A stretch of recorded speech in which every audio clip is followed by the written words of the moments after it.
de mon message adressé au président de la République, son Excellence, le président Patrice Athanase Diop Talon, sur les dangers que constitue le TOFA pour la République du Bénin. Et dans cette troisième partie, je voudrais particulièrement que le président Patrice Talon puisse faire attention à ce que je vais dire ici, afin que, en sa qualité de père de la nation et de garant de l'unité nationale et de l'indépendance nationale et du respect de la Constitution, il puisse tirer les conséquences spirituelles et politiques du TOFA. Vous allez constater, Excellence Monsieur le Président de la République, que le professeur David Kofi Azar, professeur de FA, est en train d'émettre des propos constitutionnellement dangereux pour l'unité et la paix sociale, jusqu'à dire que le TOFA veut qu'on garde le président de la République du Bénin, Patrice Talon, au-delà de 2026.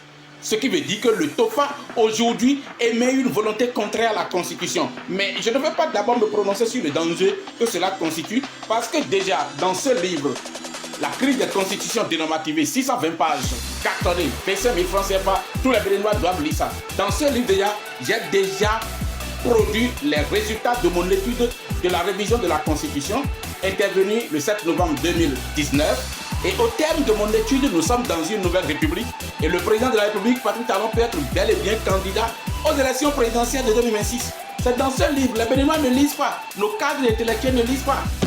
Les députés ont dit dans la loi constitutionnelle 1940 que la présente loi constitutionnelle n'entraîne pas ou n'établit pas une nouvelle constitution. Mais ils ne sont pas compétents à dire dans une loi constitutionnelle si cette loi établit ou pas une nouvelle constitution. Parce qu'il revient à la Cour constitutionnelle de le faire.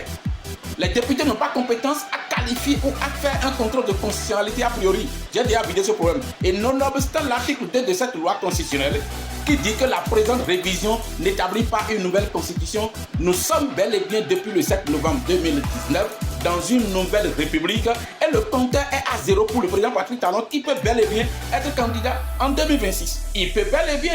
Et si vous voulez, je suis prêt à affronter le meilleur professeur de droit constitutionnel du Bénin pour qu'on fasse le débat. Donc, que le FA le veuille ou pas, que le FA le souhaite ou pas, la Constitution permet déjà au président Patrice Talon d'être candidat en 2026. Vous pouvez lire dans ce livre.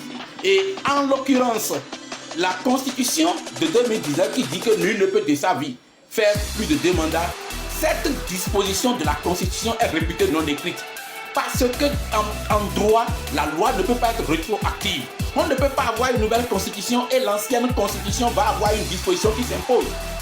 Donc la forme républicaine de l'État béninois est révisée depuis 2019 et nous sommes bel et bien dans une nouvelle constitution et le président Patrice Talon ne peut même pas se gêner s'il veut être candidat.